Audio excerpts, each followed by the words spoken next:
दोस्तों, ये कहानी है रोहित और उसकी भाभी की। इस कहानी में मैं आपको मेरी ज़ुबानी बताऊंगी कि रोहित की भाभी को रोहित से बेशुमार प्यार कैसे हुआ। और हाँ, कहानी बहुत ही मज़ेदार है। अगर कहानी का सच में मज़ा लेना चाहते हो तो कहानी को बिना काटे पूरा सुनिएगा। तो चलिए कहानी को शुरू करते हैं। रोहित कहता है, मैं 26 साल का हूँ। मैं आगरा का रहने वाला हूँ। कुछ समय पहले मैं पार्लर में काम करता था, लेकिन मैंने अब वह काम छोड़ दिया। अगर मैं और अपने बारे में बताऊं तो मैं थोड़े गठीले शरीर का हूँ और 6 फीट के करीबन मेरी हाइट है। और मेरे पड़ोस में बहुत ही अच्छा परिवार रहता है। मैं उनके बारे में आपको अच्छे से बताता हूँ। उनके परिवार में मेरे अंकल जो 56 साल के हैं और आंटी जी 52 साल की है। भैया जो 38 साल के और भाभी जो 35 साल की है। और दीदी है जो 28 साल की है। और दीदी की शादी 19 अप्रैल 2021 को थी। और अंकल आंटी ने मुझे शादी से 20 दिन पहले ही बोल दिया था कि रोहित, तू अपने ऑफिस से 1 तारीख से छुट्टी ले लेना, क्योंकि तेरी दीदी की शादी 19 अप्रैल को है। दीदी मुझसे 2 साल बड़ी थी, तो मैं उसे बड़ी दीदी ही बुलाता था। पूरे परिवार के लोग मुझे अपने बेटे जैसा मानते थे। और जैसे कि अंकल आंटी ने बोला था 1 तारीख से छुट्टी ले लेना, तो मैंने वैसे ही 1 तारीख से छुट्टी ले ली और शादी के कामों में हाथ बटाने लगा। जैसे जैसे शादी के दिन करीब आ रहे थे, वैसे वैसे रिश्तेदारों का आना शुरू हो गया था। उन्हीं रिश्तेदारों में भाभी की एक बड़ी बहन थी। उसका नाम प्रीति था। मैं उनके बारे में आपको थोड़ी सी जानकारी दे देता हूँ। प्रीति की लंबाई करीब 5 फीट 4 इंच थी और उसका रंग दूध की तरह सफ़ेद था। उनकी आंखें बड़ी बड़ी थी और गर्दन लंबी थी। यूं कहें तो देखने में काफ़ी खूबसूरत थी। और उनकी उम्र से वह बहुत ही छोटी दिखती थी। उनका अभी तक कोई बच्चा भी नहीं है। पहले मुझे पता नहीं था कि वह भाभी की छोटी बहन है, तो मैंने भाभी से ही पूछा था, भाभी, ये लेडीज कौन है? तो भाभी ने बताया था कि यह मेरी बहन है। और जब मुझे पता चला यह भाभी की बहन है, तो मैं आते जाते उनसे मजाक कर लिया करता था। एक दिन आंटी ने मुझे बुलाया और बोली, हम भात नोतने जा रहे हैं, तुम अपनी दीदी का ख्याल रखना। तो मैंने कहा, ओके आंटी जी, आप चिंता ना करें, मैं दीदी का अच्छे से ख्याल रखूंगा। कुछ देर बाद सभी चले गए। मैं और दीदी शतरंज खेलने लगे। लेकिन थोड़ी देर बाद बड़े भैया भाभी की बहन प्रीति को वापस घर छोड़ने आए। दीदी ने भैया से पूछा कि क्या हुआ, तो भैया ने बताया इनकी तबीयत अचानक से खराब हो गई, इसलिए मुझे इसे घर वापस छोड़ने आना पड़ा। फिर भैया मुझसे बोले, रोहित, जल्दी से जा और डॉक्टर अंकल को ले आ। उनके कहने पर मैं भी तुरंत बाइक लेकर डॉक्टर अंकल को बिठा लाया। फिर डॉक्टर अंकल ने प्रीति भाभी का चेकअप करने के बाद कहा, मुझे लगता है इनकी आंतों में थोड़ा सा अल्सर है, इन्हें मेरे क्लिनिक पर लाना पड़ेगा। लेकिन भैया को अंकल आंटी के पास वापस जाना था, इसलिए वह थोड़ा चिंतित हो गए। फिर मैंने भैया से कहा, आप जाओ, मैं इन्हें अपनी कार में दिखा लाऊंगा। भैया को थोड़ी सी तसल्ली हुई और वापस चले गए। फिर मैं अपनी कार में प्रीति भाभी को डॉक्टर के पास ले गया और दीदी को बोल दिया था कि वह अंदर से दरवाज़ा बंद कर ले। डॉक्टर ने क्लिनिक पर प्रीति भाभी के सभी टेस्ट किए और बताया इनकी सभी रिपोर्ट्स अगले दिन मिल जाएगी।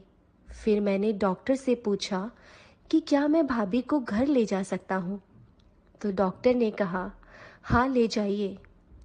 उसके बाद मैंने काउंटर पर फीस भरी और दवाइयाँ लेकर वहाँ से भाभी को लेकर घर आ गया।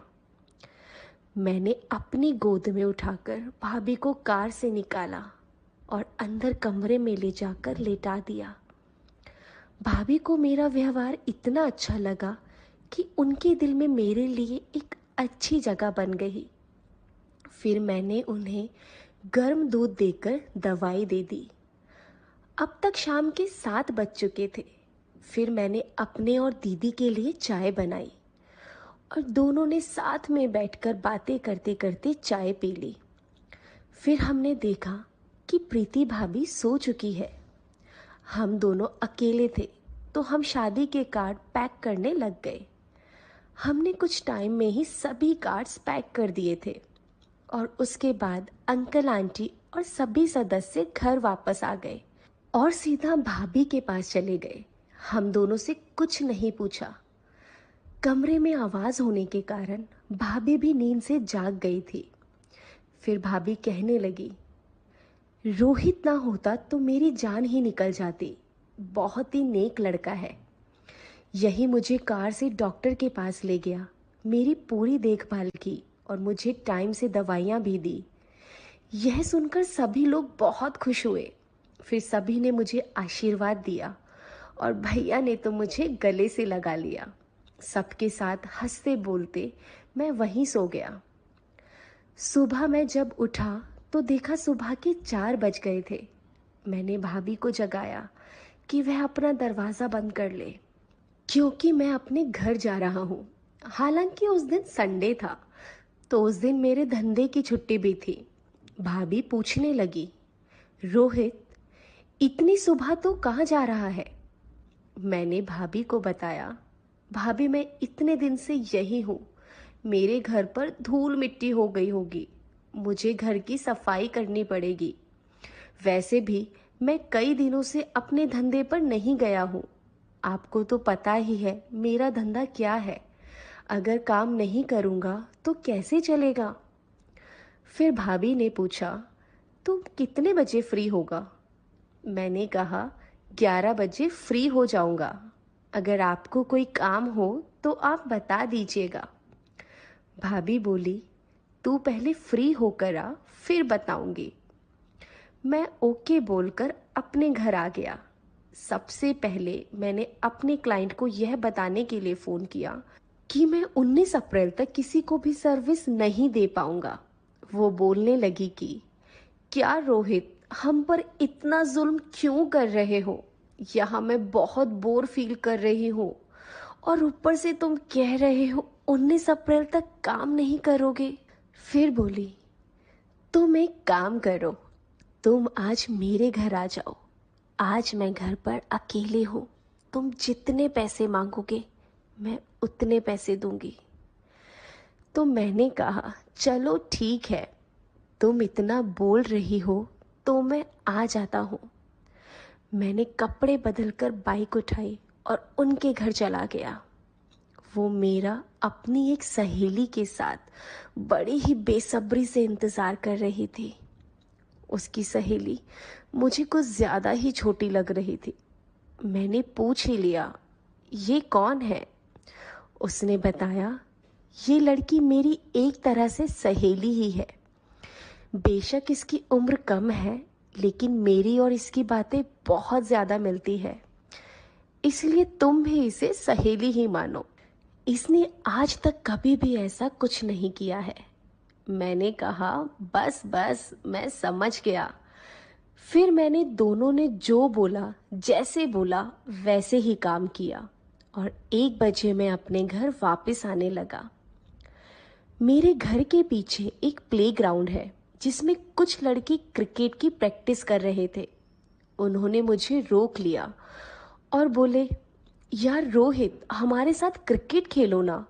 उनका ज़्यादा आग्रह करने पर मेरा मन कर गया, क्योंकि बहुत दिनों से शादी के कामों में बिजी था तो क्रिकेट नहीं खेल पाया था।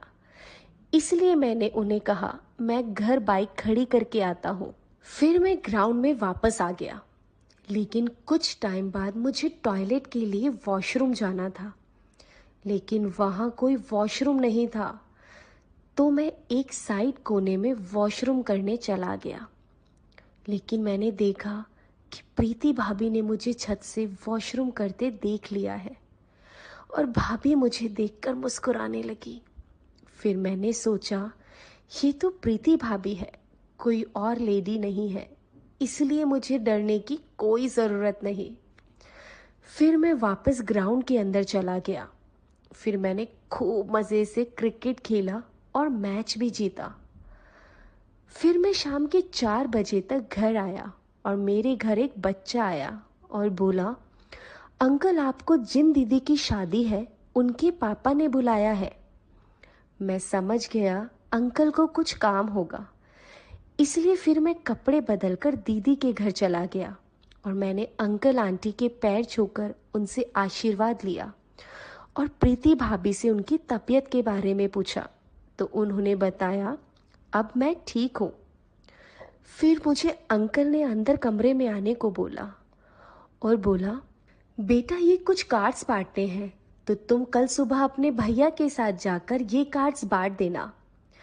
मैंने कहा, जी अंकल आप चिंता ना करें, मैं सभी कार्ड्स बांट दूंगा। तभी प्रीति भाभी चाय बनाकर ले आई और वापस किचन में चली गई। लेकिन जब मैंने किचन की ओर देखा तो प्रीति भाभी मुझे ही देख रही थी और मेरे देखने पर वह मुस्कुराने लगी और मैं ये सोचने लगा कि ये ख्वाब है या हकीकत। प्रीति भाभी मुझे दिन में ही लाइन दे रही थी। मैं सोच भी नहीं सकता था भाभी मुझे पसंद करने लगेगी। अब मुझे लगने लगा कि किसी ने हमें ऐसे देखते हुए देख लिया तो बिल्कुल भी अच्छा नहीं लगेगा। फिर मैंने जल्दी से अपनी चाय खत्म की और वहाँ से जाने लगा तो अचानक अंकल ने मुझे रोक दिया। मैंने कहा, अंकल मुझे घर जाना है, कुछ काम है, मैं बाद में आऊँगा। आप कार्ड्स के बारे में बिल्कुल भी चिंता ना करें, मैं सुबह भैया के साथ जाकर कार्ड्स बांट दूंगा। अंकल बोले, ठीक है भाई जाओ। उसके बाद मैं वहाँ से निकल ही रहा था, तभी प्रीति भाभी मेरे पास आई और बोली, आज रात को कहाँ सो रहे हो आप? मैंने कहा, भाभी वो रात को ही पता चलेगा कि कहाँ सोना पड़ेगा। ये कहकर मैं वहाँ से चला गया। दोस्तों, मैं आपको इससे आगे की स्टोरी आने वाले पार्ट 2 में बताऊंगी।